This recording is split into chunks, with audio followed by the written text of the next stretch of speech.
بسم الله الرحمن الرحيم وصلى الله على محمد وآله الطيبين الطاهرين اللهم صل على محمد وآل محمد.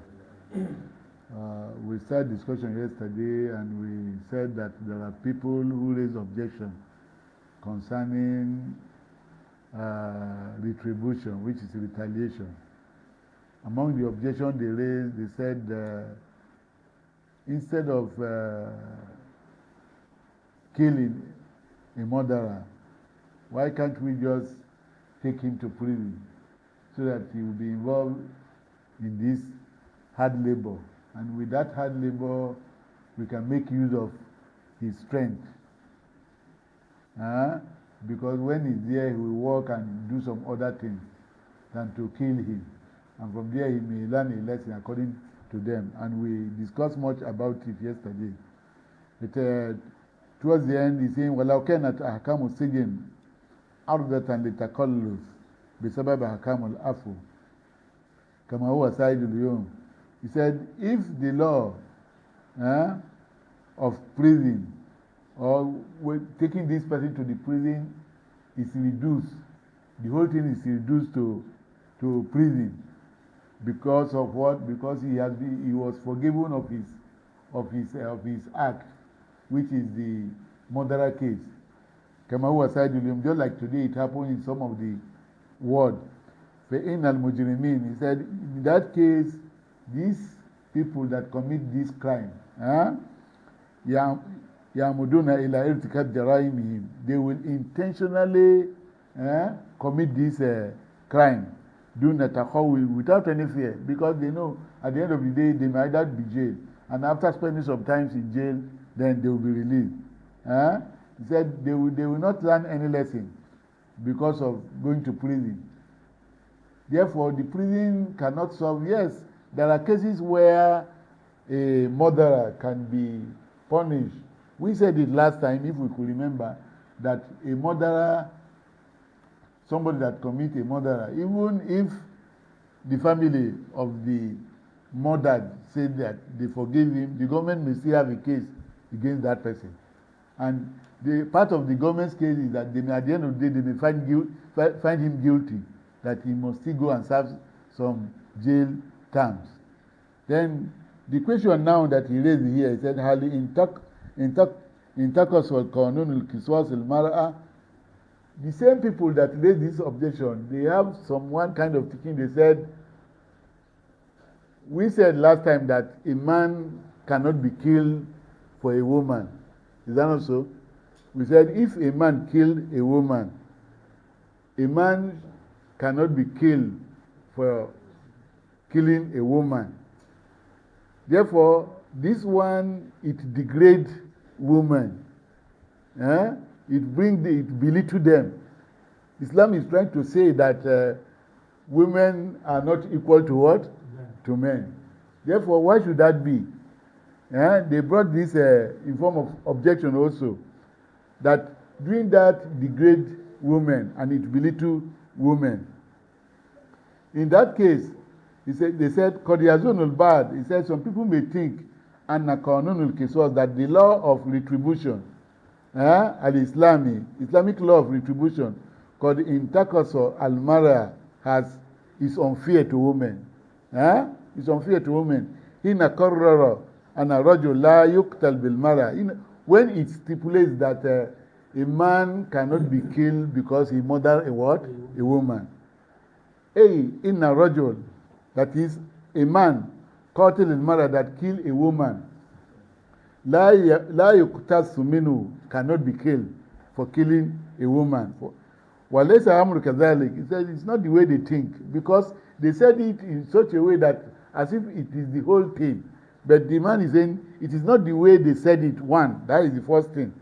Mafhumul ayah, the concept of the verse is saying, la yani, the concept of the verse does not mean la yani adamu jawaz qatl rajul bil mara, does not say that a man cannot be killed if a man murdered a woman. That is not what the verse is saying. Bal kama huwa mubayyin fi kutub al-fiqh, just like the way it is explained in the book of what? Jurisprudence. Yajuzu li awliya al-maktula, it is allowed for the family of the murdered woman and yatlibul kiswas, to seek for what? To seek for retribution. Min rajul, from the man, that the man who killed their own woman, the man must be killed. But on condition. What is that condition? Bishartin and yadfa nisfu diyatihi. And yadfa nisfa diyatihi. On condition that he pays half of the blood money.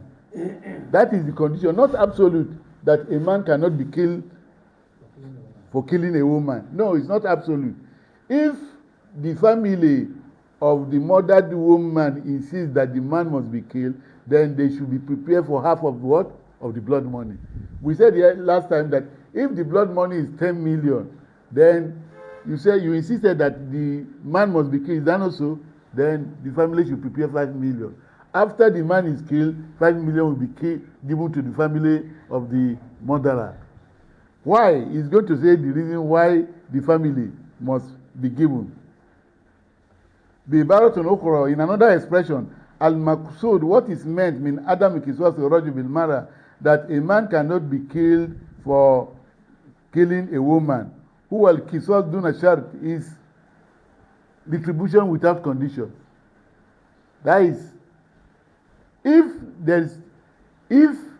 the family of the murdered woman insists and they say that okay, the man should be killed for killing their own what? Their own woman, then they should prepare for the half. It is not absolute. Amma idha dufiat nusfu diyati fayajuzu qatluhu. He said, if they pay half of the money, in that case, it's allowed. The man is allowed to kill the man as a retaliation if they pay half of the money. Wadihun anadafi nisfu diyati rajul al-qatil. He said it's clear that paying half of the diya of the blood money, diyati rajul al-qatil, of a full man. If a man is killed, as we said, is 10 million. But if a woman is killed and the family of the deceased woman insists that the man should be killed, they should pay what? 5 million. This does not mean that woman has been what? Degraded. It does not mean that woman has been belittled. بل يعني جبران الضرر المالي الذي يصيب عائلة الرجل القاتل. But what it means is what? Is compensating for the financial damage that it will cause to the man. He will explain what is meant. This point is very important. He will explain what is meant by compensating for the financial what? Damage on the side of the man. Unless you see by that rajul, that will affect the family of the man, because the man has what? Has a family, has responsibility. Bad accordingly after he has been killed.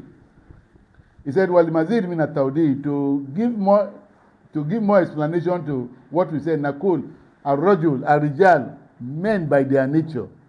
Why? He's trying to bring reason why half of the money of the man, the man that half of the money should be given to the murderer. He's trying to explain here. He said, "Ar-rijalu yatahammaluna ghaliban." He said, men by their nature take much masuliyati alatu, take much responsibility of providing what? For the family. It is men that take the responsibility of providing for the family. Wa yu'amminuna nafaqatiha al-iqtisadiyya, and they are the one that provide the economic expenses of the family. We mean responsible men. Any man that is going into marriage knows that before you might not be the one, but now that you have taken the responsibility that you want to marry, the responsibility of the family of the woman is on your head. It's no more optional. Islam went to the extent that even if the woman is billionaire, if the woman that you marry is billionaire, like now, for example, let us assume Dangote's daughter, automatically she's a billionaire. If she's a billionaire and you decide to go and marry her, there are those basic needs is still on your head. You don't just forsake it, say, damn, we thank Almighty Allah. We thank Almighty Allah for giving me Dangote's daughter. No, thank Almighty Allah, but the responsibility has not finished. Except if she's the one who voluntarily say that, Mala, don't worry, by God's grace, Allah has endowed me with what? With money. There are some certain things I'm going to do if you permit me. No problem about this. But that is why at times when it's good that one should, when you want to marry, you should think of a woman that is productive. We are not saying it's bad. But one should not just say, as far as I'm concerned, I'm looking for a productive what? Woman. So that you will be at rest. you cannot just think like that. That is why he says that man by his nature is the one that provides for the woman, and he provides the economic expenses of the woman. Wala yakhfa is trying to give the reason why this point is very clear, is very important. He's trying to give reason why nisfu diya should be paid to the murderer of a lady. We said that if a lady is murdered, then if the family of the murdered lady insists that the man that killed their lady, their woman, should be what? Should be killed. He should prepare for the needful of what? Of the blood money. And he's bringing the reason why that needs the half of the blood money should be given. Because it is the man that provides most of the time the needs of the family. وَلَا يَخْفَى الْفَرْقُ بَيْنَ أَثَرُ غِيَابِ الرَّجُلِ. He said it is not hidden the great difference, the impact of when a man is absent, وَغِيَابُ الْمَرْأَةِ and woman is absent, عَلَى الْعَائِلَةِ اقْتِصَادِيَّةِ. Economically, when man is absent and is not at home, and the woman also travel, we know the great difference. When the woman is going, you as a man, you are the one preparing for who? For her journey. Especially if it is journey that is important and is almost wajib, it is man that prepare. But you as a man, when you are traveling, it is not compulsory for a woman to what? To provide for you. He said this. Then he said, now, وَلَوْ لَمْ يُرَيْ هَذَا الْفَرْقِ. He said, if this difference between man and woman is not taken into consideration, لَأُصِيبَتْ عَائِلَةُ الْمُقْتَصُ مِنْهُ بِأَضْرَارٍ مَالِيَّةٍ. He said, in that case, the family of the murderer, the one that murdered that lady, the family of the murderer will face a financial losses. Because the man that used to take responsibility of the family has been killed. Now, the family will have a lot of what? They will face some problems, financial problems. وَلَا وَقَعَتْ فِي حَرَجِ اقْتِصَادٍ, and they will definitely enter into financial difficulties. They will enter into the loss in financial difficulties. Then, وَدَفْعِ نِصْفُ دِيَةٍ, paying half of this money to the murderer, to the family of the murderer that was killed. Yahulu, duna tazazzul tilka al-ayla iqtisadiya. He said, the shaking that could have come out of it from the family because of the absence of their husband, it will solve that problem. The experiencing economic collapse that could have happened within the house, it will solve the problem. Because it is their husband. You can see where I'm going. You can see even Islam go to the level, see the level it puts women. That is, women should be taken care of. Not that you should give her everything she needs, but that these basic needs, Islam look onto it. That is why when a man kills a woman, the family of the woman is expected to forgive. But in case they insist that no, the man that killed their woman must be killed, then they should prepare for what? Half of the blood money. That half of the blood money will be given to the family of who? Of the murderer of the man. So that at least they will not face financial crisis after their man has been what? Has been killed. Now, He said, وَلَا يَسْمَهُ الْإِسْلَامَ أَنْ يَتَعَرَّضَ أَفْرَادُ الْأُسْرَةِ لِخَطَرِ اقْتِصَادِ. He said, Islam does not allow the individual family to be exposed to the economic danger. Islam does not allow that for any family to be exposed to economic danger. Now, وَتَغْمَةُ حُقُوقَهُمْ تَحْتَ شِعَارٍ, and violate their right with the unwan, with the caption that man and women are what? Are equal. That is what they are saying. They say men and women are what? Equal. If man should be killed when he kill a man, if a man also kill a woman, he should also be killed without any condition. But Islam look onto said no, it is not like that, because it is the man that takes the responsibility of the house. If the man is killed now, the family is going to enter into financial what? Crisis. And when they enter into and Islam does not like an individual family to enter into such financial crisis, because it knows what it can create.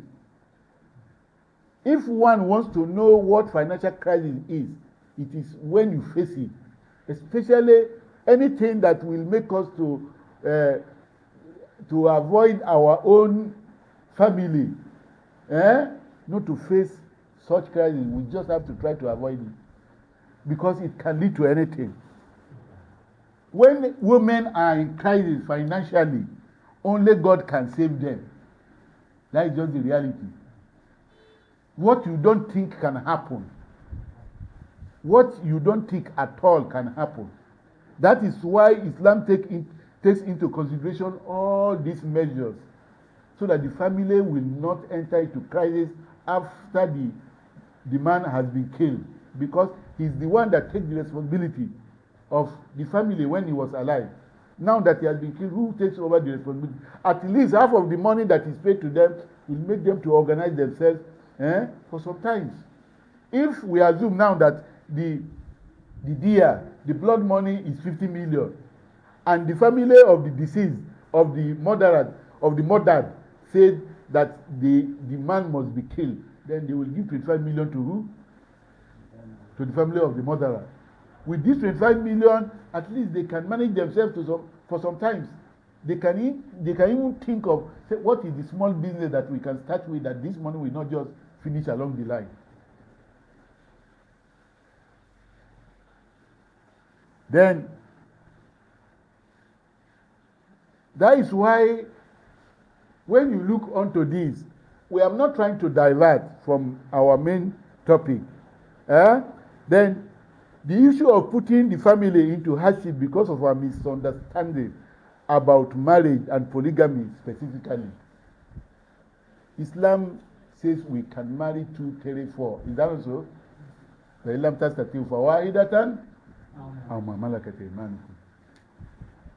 When some mischievous malas want to translate this verse, they say, Allah said, Masna wa thulatha wa ruba. فَإِلَّمْ تَسْتَطِيعْ فَوَاحِدَةً أَوْ مَا مَلَكَتْ أَيْمَانُكُمْ. They are just mischievous. Allah does not. Issue of مَا مَلَكَتْ أَيْمَانُكُم is another thing entirely. They will tell you that Allah even start from 2. Allah start from where? 2. Start 2, 3, 4. If you don't have money, that is when you go for those slaves that your hand possess. Yeah, one, or those ones that your hand possess. They say that one. Yeah. Therefore, this issue of putting family into hardship is something that we need to work on very well. When we are alive now and after our demise also, we have to see what are those little things. We don't need to owe the entire world to set them before we die. But the little one we can do, we have to see. The best thing one can give to family is to see you train your children. That is the best you can give to them.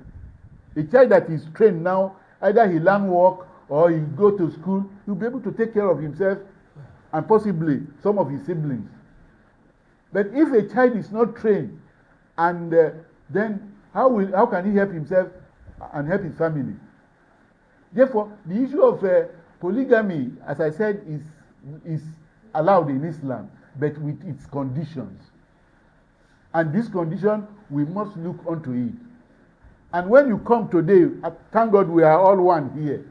When we come to today, when you want to see where poverty is devastating, it is area where we came from, which is in the north. And what caused this is because of our misconception about what? Polygamy. About polygamy. It's because of our misconception. Wallahi talahi thumma billahi la ilaha illa huwa. There are some people who are supposed not to take one wife. One. But they will have that God to go for 2 and 3. When Imam Khomeini was asked that, why don't you add another one wife to this one you have? He just smiled and answered. He said, how I pray there should be half woman. Half. That is a woman that is not food. How I wish there should be half woman. Had it been there's half woman, I will go for half. Even one I put in there now it's not easy.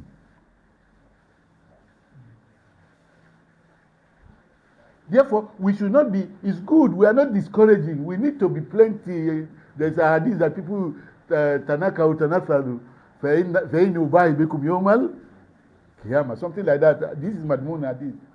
Marry and get plenty children. How I wish you people should know Lahinya.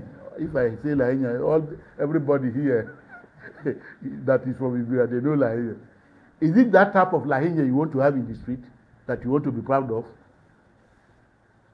People that are not even responsible. That you as a father, when you see them coming in the midst of people, you try to hide your face because you don't want to be identified with that child.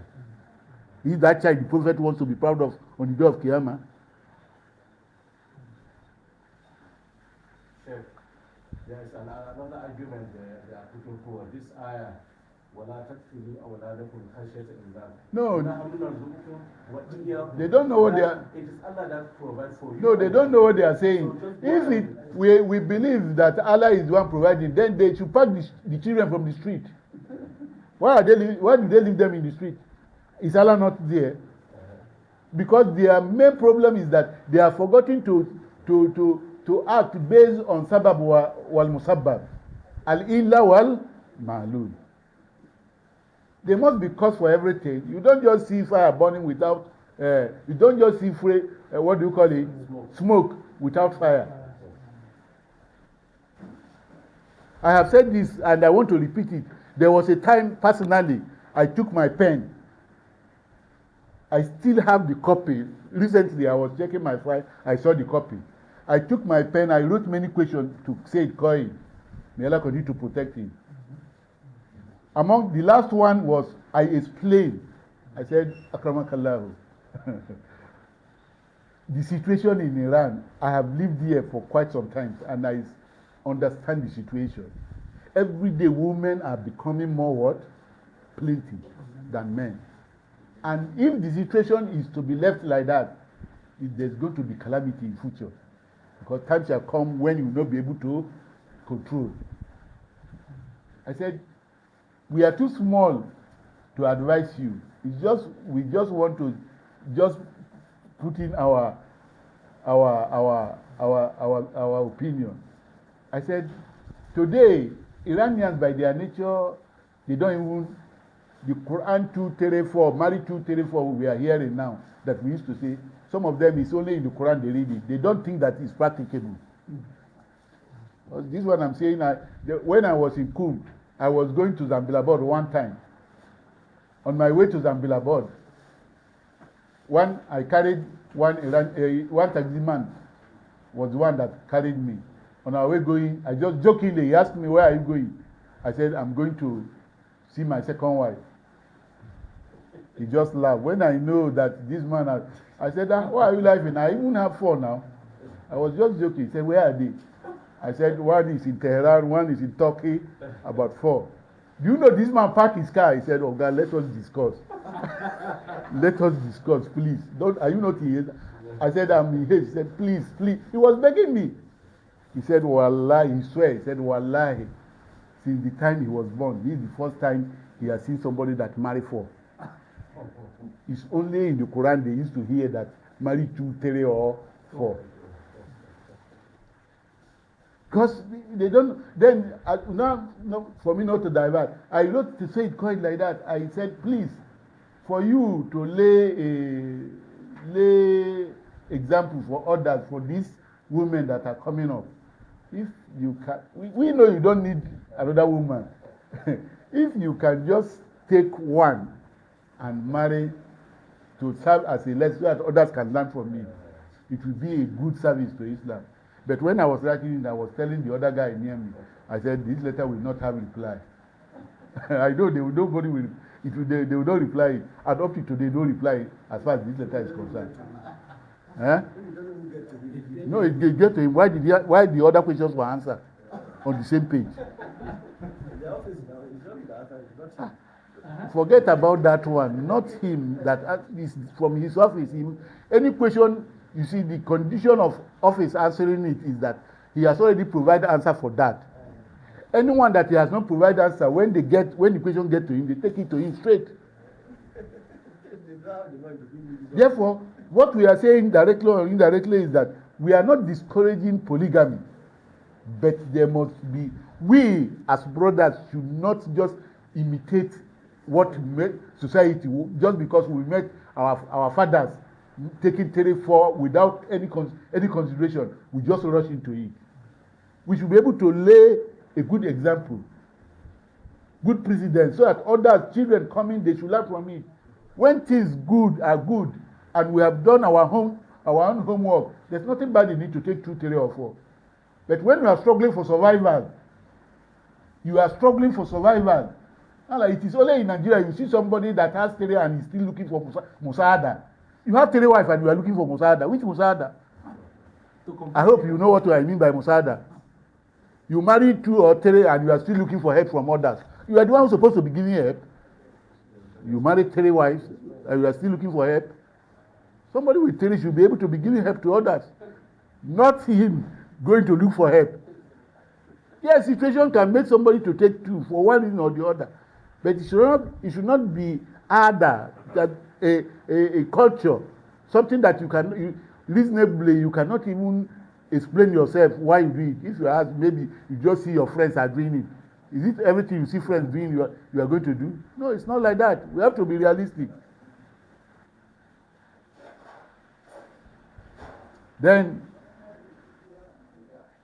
he said, وَقَدْ تَكُونِ امْرَأَةٌ فِي أُسْرَتِهَا أُدْوَةً فَعَالَ اقْتِصَادِيًّا أَكْثَرَ مِنَ الرَّجُلِ. He said, at times you may see a woman that in some houses, in some family houses, some women are more active economically, more than what? More than men. Yes, there are some houses like that. Some women are even richer than their husband. ولكن الأحكام والقوانين, but the laws and the constitution, that is Islamic law, لا تقوم على أساس الحالات الاستثنائية. It's not based on an exceptional cases. You don't make law just because of one exceptional case. The law is made for the general.